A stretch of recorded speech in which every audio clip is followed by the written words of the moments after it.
ಯಾಕಪ್ಪ ಹಾಗೆ ಹೇಳ್ತಿದ್ದೀರಾ? ಅಣ್ಣ ಅಣ್ಣ,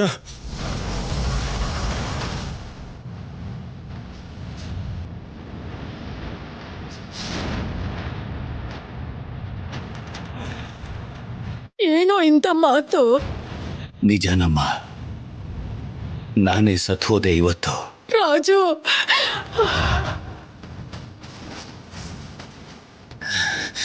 ಇವತ್ತು ಈ ರಾಮಾಪುರ ರಾಜಾರಾಮ್ ಪೂರ್ತಿಯಾಗಿ ಸತ್ಹೋದ.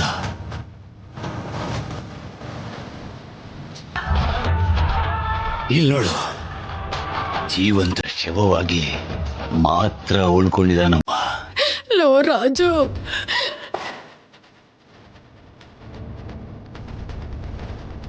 ಈ ಊರಲ್ಲಿ ನಾನ್ ಸಂಪಾದನೆ ಮಾಡ್ಕೊಂಡಿದ್ದ ಗೌರವ, ಮಾನ, ಮರ್ಯಾದೆ, ಪ್ರತಿಷ್ಠೆ ಎಲ್ಲ ಕಳ್ಕೊಂಡ್ಬಿಟ್ನಮ್ಮ.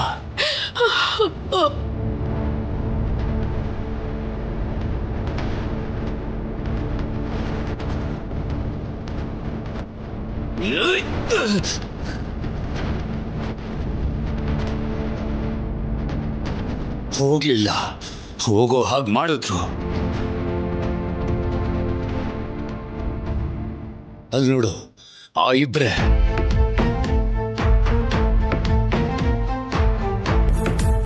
ಅವರೇ.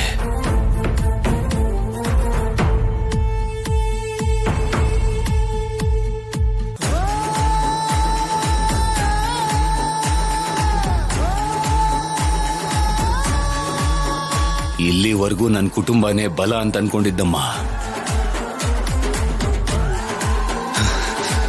ಇವತ್ತು ನನ್ನ ಕುಟುಂಬನೇ ನನ್ನ ಬಲಹೀನತೆ ಆಯಿತು.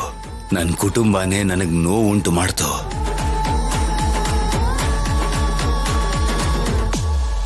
ನನ್ನ ಕುಟುಂಬನೇ ನನ್ನ ಹೆಸರನ್ನು ಹಾಳು ಮಾಡಿ ತಲೆ ಎತ್ತಿ ನಡಿದಿರೋ ಹಾಗೆ ಮಾಡಿದೆ ಊರಲ್ಲಿ.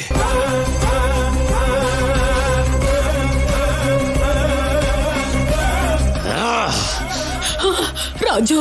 ಅಪ್ಪ,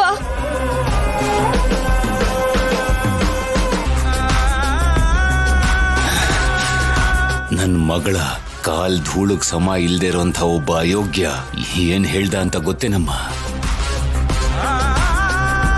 ನಿನ್ ಮಗಳ ಮದುವೆ ನಿಂತು ಹೋಯ್ತಲ್ವಾ, ನಿನ್ನ ಮನೆಯಲ್ಲಿರೋ ನಿನ್ನ ಅಳಿಯಾನೇ ಅವಳನ್ನ ಮದುವೆ ಆಗ್ಲಿಲ್ವಲ್ಲ. ನಾನೇ ಇಟ್ಕೋತೀನಿ ಅನ್ನೋ ಮಾತನ್ನೆಲ್ಲ ಆಡದ್ನಮ್ಮ.